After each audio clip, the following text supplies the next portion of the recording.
morning or good afternoon, depending on where you're coming from. Welcome back to MUFC versus everybody. I'm Sean, your host as always.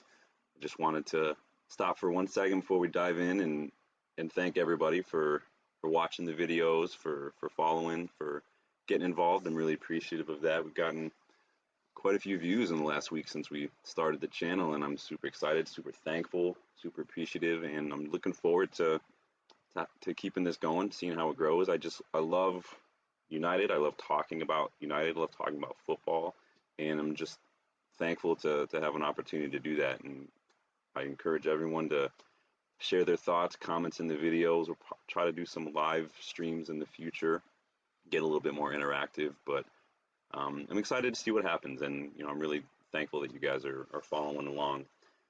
In one of my recent videos, I kind of came to Ten Hag's defense a little bit, not only because I like Ten Hag. I've liked Ten Hag since he was at Ajax. I thought he was a good candidate for the United job and was so excited when we signed him, but also because I believe in giving managers time. I believe that especially with the context, right? Context is key. What do I always say? Context of United, just where we are, where we've been in the last decade, just the incompetence that we have. I believe that lends a little bit more grace to the managerial position. But today, I wouldn't be doing my job if I didn't present the other side of that argument, right? I do feel some of what the Ten Hag outers have to say, some of their complaints, some of their perspective, but it has merit. Like, I'm not saying that Ten Hag is without blame, that he's, not without responsibility. He doesn't have to hold his hand up in some regard. We talked about that a little bit as well. But today I did want to switch it up and explore a few reasons why I do think that INEOS would or should even replace Erik Ten Hag as Manchester United manager. Before we get started, don't forget to smash the like button. Don't forget to subscribe if you're new. And don't forget to go follow us on MUFC versus everybody on Twitter or X. So let's dive in. So a big question I like to ask and put out there first and foremost. So is the situation at United, is not the job, not the Manchester United job, but is the situation too big for Erik Ten Hag? Is it too big for any manager? Really? I mean, in the last decade, we've seen, we're on our sixth manager in the last 2 years, or last 10 years, because of just everything that's been going on behind the scenes, right? It's not me saying that Ten Hag is out of his depth, although some of his comments in the last year have made me kind of go, wait a second, huh, bro? But is the circus that he walked into and the ongoing changes behind the scenes and then the overhaul needed within the squad, is that too much for any one manager to take on? That's a lot to ask of a manager. It's not like the Fergie days where a manager did everything. Today you have a team. The manager's job is to contribute to, scouting, contribute to, identification of talent, contribute to that stuff behind the scenes, right? But also, I mean, that's not meant to be as big of a role for them as just managing and coaching in a match. They don't even take as big a part in training oftentimes. They have coaching staff for that. And so Ten Hag's done a lot that he shouldn't really have to do, all things being equal. Have there been just too many injuries? I mean, injuries have played a big role. Obviously, we talked about that in that other video. Don't forget to go like that video and give it a watch, especially when it comes to our defense. Are we just, it seems like every time we get a defender back, they go off after 20 minutes. It just happened against Chelsea. But then, when you think back to Ollie, Ollie was without 10 players when we beat PSG in the Champions League, when we knocked them out 3-1 in that second leg. So you can't blame everything on injuries. Like we said before, a lot of clubs have had injuries as well. Ten Hag came from Ajax, who have one of the most efficient, productive, and legendary structures in football for decades. And he came from that to United, who had guys like Ed Woodward, John Murtaugh, Richard Arnold pretty much running the transfers. We didn't have any sports psychologist on staff. We still have no fitness coach on staff. And we're so incompetent in the transfer market, we wait until the transfer market opens to then say, okay, let's start identifying players. Let's start reaching out to agents. Let's start talking to clubs. Like when clubs like Dortmund get their transfer business done months and ahead of time, it's almost, you almost wonder sometimes if United are trying to be this incompetent just to get clicks, just to get attention. I don't understand it. It's the biggest club in the world, but we're run like some group of 6-year-olds who play in the summer down the street. It's ridiculous. The structure, or really the lack thereof, has been the biggest problem at United for so many years. It's the lack of a structure has led to the hiring and firing of managers every few years, like I said. And that also means, because there's no like underlying theme to and culture established, that we have a squad that has been basically a Frankenstein's monster of players that each of these managers has wanted. We're starting to get to the tail end of that. We still got a few Mourinho signings, and I'm not saying those signings are bad, but the point is it's different players for different systems and different tactics, and it's difficult to work with, especially when our owners don't open their wallets. People will say, oh, we spent money. The owners haven't spent the money. United, as a club, organically over the years, because we've been so successful, we generate that revenue organically, and the owners basically tell us how much of that revenue we're allowed to basically spend. But that's only after they scrape off the top their dividends every year, as well, every quarter. And a lot of these players, quite frankly, yeah, I did say not all of them are bad, but some of them just aren't good enough, and that's just the truth. And we covered a lot of that in the last video as well. So I saw on another fan channel the other day, somebody criticize when people try to say, the players aren't good enough. They call it an excuse. I think the person said, it's a poor craftsman who claims his tools. And if you've heard that phrase before. Well, I mean, the flaw in that argument, though, is that players are not tools. They're human beings. They're not hammers. They're not screwdrivers. They're not, power tools. They have minds of their own. They make mistakes and they make decisions. Many times they make poor decisions.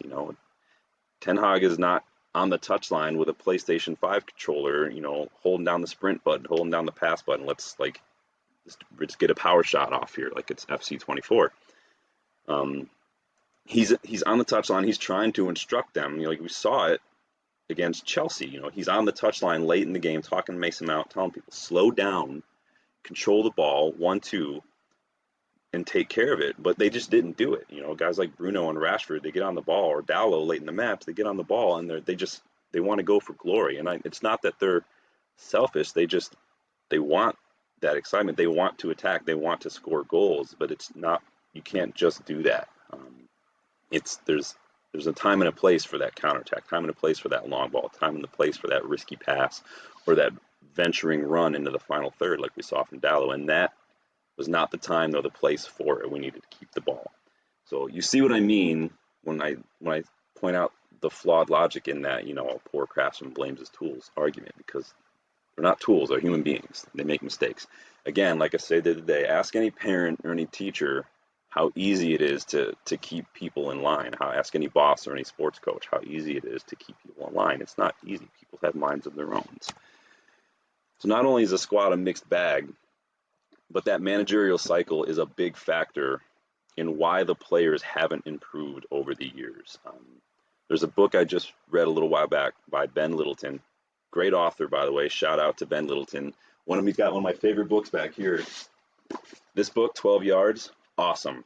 Talks all about penalty kicks, the psychology behind it, the history behind them. Give it a read. I can't recommend this enough. He wrote another book a little while ago called Edge, and basically he interviewed a lot of sports personalities, managers, coaches, psychologists, all these people, to talk about just what gives an edge when you're in a competition. And there's a chapter in there about team cohesion, and Littleton spoke with a former rugby player. I want to say he was Australian rugby player.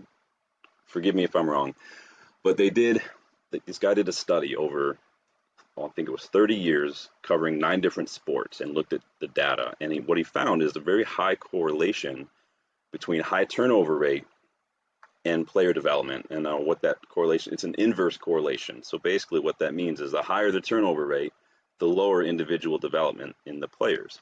This is why when clubs like Liverpool or City in the last decade, who have had the same managers for years, implementing the same system, working with players from a young age to where they are in the first team, when they're hit with injuries or when they have to rotate, you don't see them suffer such a drop in performances because everybody is on the same page because they've had more time with these players. Where at United or like Chelsea, you don't see a lot of, and I'm saying that the teams don't win. I'm saying that there's a reason we ask, why is Rashford making the same mistakes in this? Now, a lot of that is on Rashford, yes, but individual player development, you don't see a whole lot of them developing to the levels that you think they should. And it's because they're forced to change tactics every couple of years, or sometimes just go out of favor for one manager and then brought back into the first team with a different manager. That kills your development. It slows it down drastically. And we can't say then that, it's the manager, Ten Hag, it's manager, sack him, when the common denominator for United in the last decade has been the owners in the structure. That's the common denominator. Mourinho's not a poor manager. Van Gaal's not a poor manager. Ollie wasn't a bad manager. Ten Hag's definitely not a bad manager. It's not just the managers. They have a part to play, yes, but there's a bigger issue behind the scenes. Stability and cohesion is so vital, especially in seasons where we struggle. We need stability. That's why you don't sack a manager when you're struggling. Look at Arteta and Arsenal. The first few years that Arteta was there, they stuck by him. Liverpool, what was Klopp's first 3 or 4 years like at Liverpool? Even Pep didn't do spectacularly his first couple of years at City. Imagine what would have happened. How history could have been rewritten. That alternate timeline in a footballing multiverse. Had social media or the owners way back when Fergie started given in to pressure. He did not do well his first few seasons at United, but stuck with him. So in that case, there might be far more evidence to suggest that sticking with a manager through early few year struggles has a better outcome potentially than sacking every couple of years. Because of this culture that's been allowed to grow and fester at United, Ten Hag's also had to deal with poor attitudes from players whose wages are just not proportionate with their talent or their attitude. We haven't had any semblance of a competent structure, so then Ten Hag has more control over transfers because we just don't have anybody who's good at it. The media are trying to run right now with this spin that INEOS plan to remove Ten Hag's control. They want to decrease his control, but all that means, again, if the baseline for a manager is here and how much control, and our lack of structure means Ten Hag's had to go higher, right? All this means is that INEOS are bringing it back down to a normal level for what you'd expect, basically. And that's just because we're just now implementing a structure that we haven't had, that other top clubs do have. So it's not that they're putting his power in the negative, but they're just returning it to where it should be, basically. And that's not a bad thing. That's just, it's if anything, it'll be good because it'll take all that pressure off the manager and let them manage, whoever that is.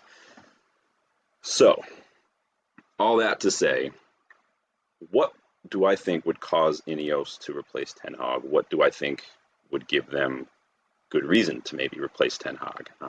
So number one, if INEOS have a different style in mind, part of what's going on right now with the structure is implementing a core foundational value of a system, a culture, philosophy, a style, that an identity, basically, not just on the pitch, but just for the club in general.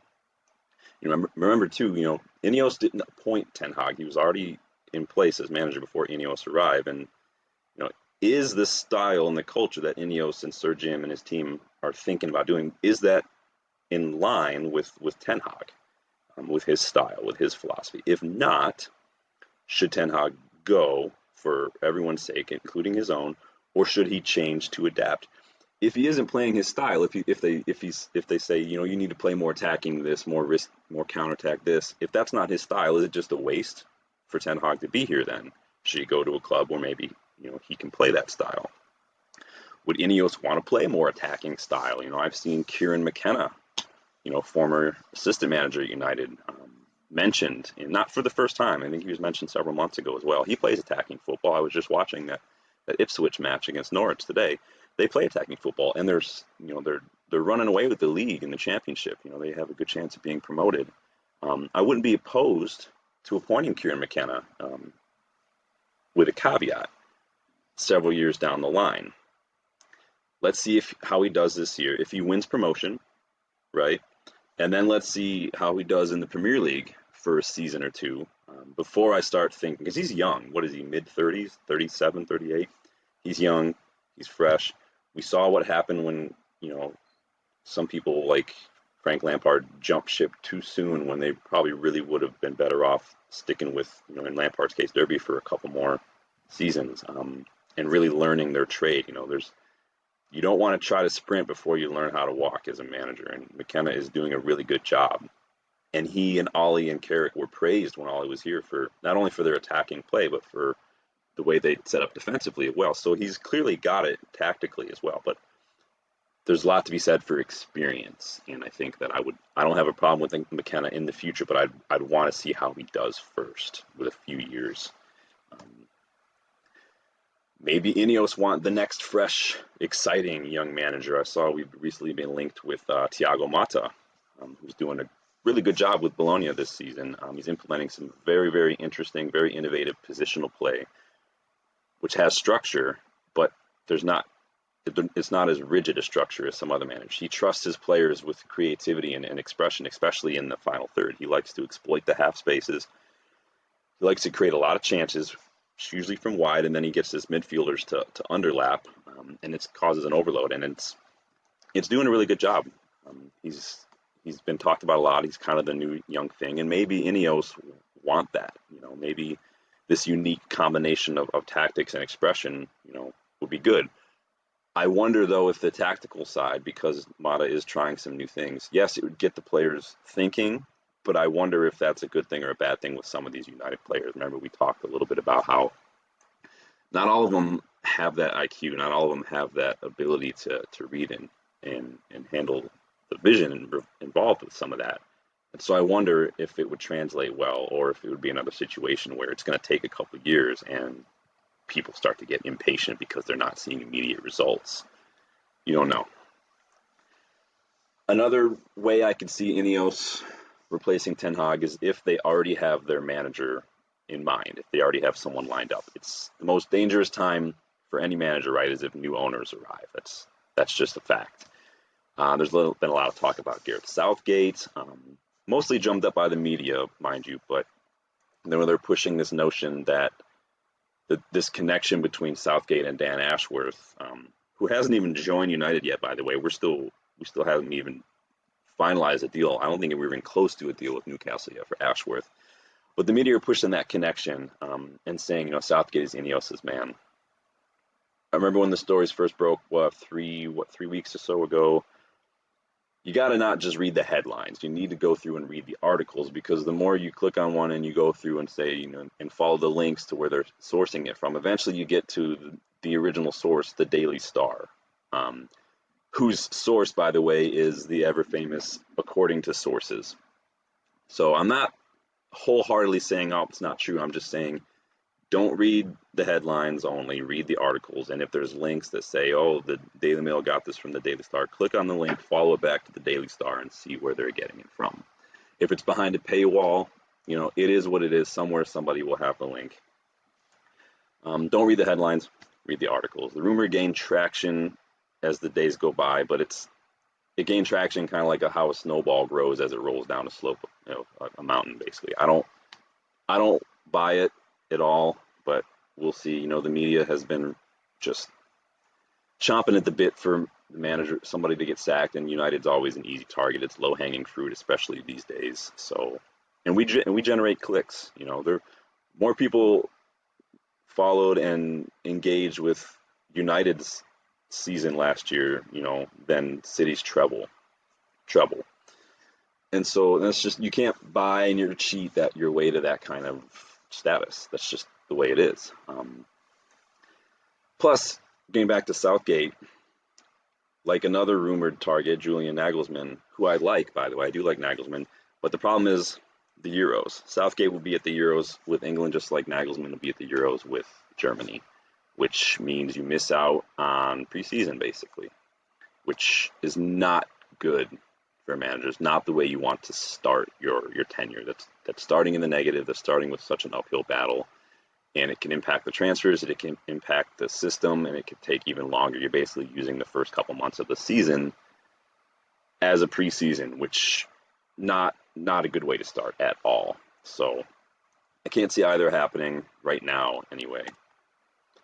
Of course, that brings us to perhaps the most glaring reason INEOS might decide to replace Ten Hag, and that is the results and the performances. It's said that the players pick the team based on effort and training or performances in a match, but managers decide their own fate. Like I said the other day, small pebbles make big ripples, small decisions in matches. Your starting 11, your substitutions, in-match decisions, flopping wing, whatever it is, those have big potential consequences, and that's how managers basically decide their fate sometimes. You can choose the action in life, but you can't always choose the consequence, and it's a big risk every decision you make as a manager, especially at United, where it's 100 times more scrutinized and publicized. It's not easy. There's no way INEOS can ignore the football we've been playing, because it's just not good enough, and it's arguably not been good enough since late last season. After we won that Carabao Cup last season, it kind of dipped. 17 losses so far this season. That's the most for United since 1977-78 season. 12 league losses this season equals United's club record for most losses in a single season, which we did that in 2013-14 and 2021-22. And we all remember what those seasons were like, and we all remember what happened to the managers in charge at the time. That was the David Moyes years, and it was the Ollie/Ragnick years, which were dark times, if you remember. There's a very real possibility, too, that we will break that loss record this season. We still have many games to go, and it's not looking good. We've got Liverpool coming up, which we will touch upon shortly. So there are my scenarios for what I can see maybe INEOS deciding in terms of sacking manager. And I mean, I believe they're warranted. I believe some of them are not they don't paint Ten Hag in a negative light, right? If INEOS want a style of play and Ten Hag doesn't suit that, that's fine. If INEOS have their target in mind, they're entitled to do that as new owners. That's fine too. And of course, the results, the performances, if Ten Hag, can't improve and INEOS decide, what, we want to go in a different direction. Thank you for your service. No hard feelings. Then that's fine too. That's justified. I don't want it, but I'm saying it'd be justified, right? So just because it's not what I want doesn't mean that it's wrong. But again, the question is whether that United situation right now is too big for anyone. INEOS want to change style of play. INEOS have a manager. INEOS can't ignore the results. So that's my reasons. What do you think? What would be your reasons for sacking Ten Hag? Do you agree with my scenarios and maybe why INEOS would be justified? Do you disagree? Don't forget to comment on your thoughts. What should I preview the Liverpool match real quick? Is there a point to previewing the Liverpool match after the Chelsea result, after what we saw against Chelsea and Brentford? I mean, why not? We don't have to go into too much detail. Let's give it a shot, though. Liverpool are in good form, sitting on 3 wins, a draw, and 1 loss in their last 5 in all competitions. Not only are their attackers getting into good form and they're coming back from injuries, Nunez is getting involved, Salah's been involved always, Salah's always a threat, Diaz, those guys can always cause problems, but their midfielders are getting more involved too. Szoboszlai, McAllister's been in tremendous form recently, even Gakpo is getting involved. Endo has been a force for them, and so they've got threats kind of all over. I mean, their weakest spot right now is probably their defense, but that's still not saying much. United only have 2 wins in our last 5, 2 losses and a draw, and the mentality's just not been there. And we got super lucky against Liverpool in the FA Cup. That's not to diminish and take away from the effort and the energy, and it's just the mentality that we put in, but we're riding our luck with a lot right now, and it's starting to run out. We're decimated with injuries. We're likely only going to have two fit center backs against Liverpool, Maguire and Kambwala. And while Kambwala has not looked bad, he actually looked good when he came on against Chelsea. He's 19 years old. And then Maguire, who went off recently as well, could be carrying a knock. So it's going to be interesting to see how we line up. The medical staff at United definitely have blood on their hands for sure. They have a lot to answer for. So on top of that, Rashford doesn't look interested. His body language is disgusting. Garnacho looks knackered. He puts in 100%, but you can only put in 100% so many consecutive weeks before you start falling off. And then when you're that young, too, you can't expect it to be consistent every week, even if you are putting in 100%. Højlund is struggling to get goals since he returned from injury. He looks lively. He's getting involved, but it's going to take him a while. And he's still young, too. Remember, Højlund was never meant to be our starting striker. He wasn't meant to be the starting striker at Atalanta either. It was because of some poor form and some injuries to Zapata that Højlund took over and got noticed because of what he brought to the team. He was supposed to come in alongside an older striker and learn and grow and develop. He's been carrying a lot of weight, and he's literally putting the team on his back, and it's causing injuries too. Mount is back, and he's looked good. But we need defensive bodies in midfield, and not more attacking midfielders, especially against Liverpool with the way their midfield has been playing. If our attackers can play like we did against Chelsea, like Garnacho and Antony did against Chelsea, and they both looked really good against Chelsea, especially Antony when he was taking on his man a little bit more and taking a little bit more risks and kind of backing himself in those one-on-ones. If we can do that, I like our chances a little better against Liverpool's fullbacks. Obviously, no Trent Alexander-Arnold. I don't know if Tsimikas is going to be fit or if they're going to kind of stick with putting like Gomez on the left. I don't know. I know Konate got a bad tackle. He got treatment, but he came back on. So we'll see if he's back or not. I imagine he'll be back and Gomez will be on the left because he did finish that match against Sheffield. I'll tell you who should be missing, though, for this match is Virgil van Dijk after pushing Trusty to the ground by the throat. And there's this argument, the ball wasn't in play. What does that matter if the ball is in play? If you grab an opponent by the throat and you push him to the ground, I don't care if you're jostling in the area waiting for the corner to come in. That's a straight red card. Not only was he not even carded, but the ref told off Trusty after the incident and went after Trusty for causing problems. The inconsistency and the sheer incompetence from the officials in the Premier League is getting out of hand. Casemiro saw straight red for putting his hands on the throat of Will Hughes in Crystal Palace. And it wasn't anywhere near as violent. It was more of a control thing. I'm not excusing it. It was a stupid decision, but it was nowhere near as bad as you're literally grabbing by the throat. Bruno, against Forest, Felipe grabbed Bruno by the throat and didn't get punished at all. Like, why is it one rule for United and a separate rule for everyone else? There's zero consistency.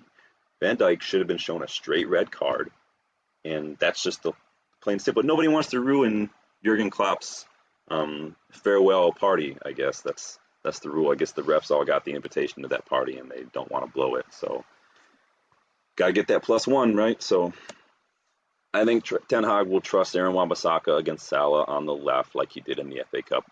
Ten Hag seems to operate under this assumption that if something worked in one match, like McTominay, then it's going to work in the future. That's not to say Wan-Bissaka didn't do a good job against Salah. He did a tremendous job, and that was after coming back from injury. Salah still, I think Raheem Sterling, too, is still looking under his bed before he sleeps for Aaron Wan-Bissaka. He's a good defender. He just, mentally, he's not aware of what's going on around, especially when defending that back post. But I think you don't have to worry about that too much with Salah if you can just keep him locked down. So I think we might have a better chance, but better is still not good enough. We seem to show up against Liverpool at home, but I can't see us getting anything from this match. Liverpool is going to be mad after we kind of ruin their quad hopes, although they tend to ruin their own quad hopes year in, year out anyway. But that loss to us in the FA Cup will sting, and they've got obviously more fit players and better players than we do. So I don't see our luck holding out because our luck is running out. That luck when it comes to shots conceded versus goals conceded has just emptied. And our injuries are just too numerous. The midfield battle is already lost as far as I'm concerned. We have no midfield. We play that donut formation that just sees us get sliced open with one or two passes. And Liverpool do play a lot of counterattacking football, and it won't take much for them to exploit that. Especially the form, Endo and McAllister in that midfield battle is lost. I would just defend in numbers and try to hit them on the break. It's just, yeah, we're at home, yeah, we should be, but it's needs must. Do you want the style of play or do you want the points? You can't always have both. And I don't like it, but again, context is key. We don't have the players that Ten Hag needs. We don't have players who are in a good mental place right now.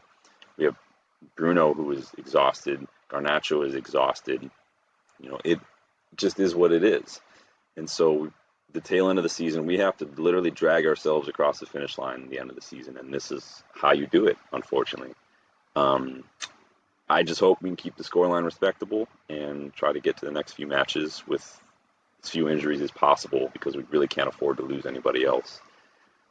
But we will see how it goes. I will be back probably after the match to do a reaction, and then maybe the next day to do my 3 thoughts on the match, obviously.